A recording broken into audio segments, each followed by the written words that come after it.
Okay, so the almond roca has cooled. And now what I've done, I have taken 2 cups of one of my favorite things, the chocolate chips, and I have melted them in the microwave. I did them in increments of 25 seconds each, and I think I did 3 different times, 3 or 4. You want it to be a really nice, liquidy, yummy concoction. And then what I do is I spread it out onto the almond roca. Then I have a little device that I use, which you can buy at probably any store. It's a knife. And now what I'm doing is I'm just spreading it all over. And we want to spread this on as much of this as we can possibly spread it on,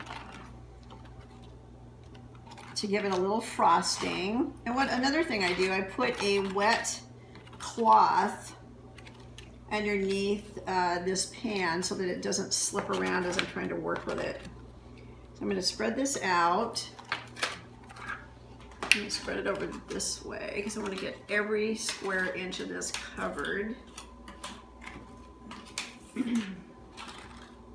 Well, it looks heavenly and smells delicious, and I have to admit I did have a little piece just to try and make sure that everything turned out perfect, which it did.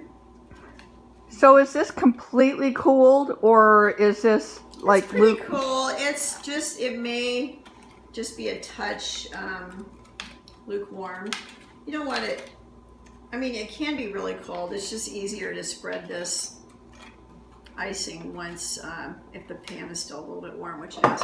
Okay, so now that we've done that, now I'm going to take the rest of my nuts, which I ground up into a fine little mixture. I just washed my hands.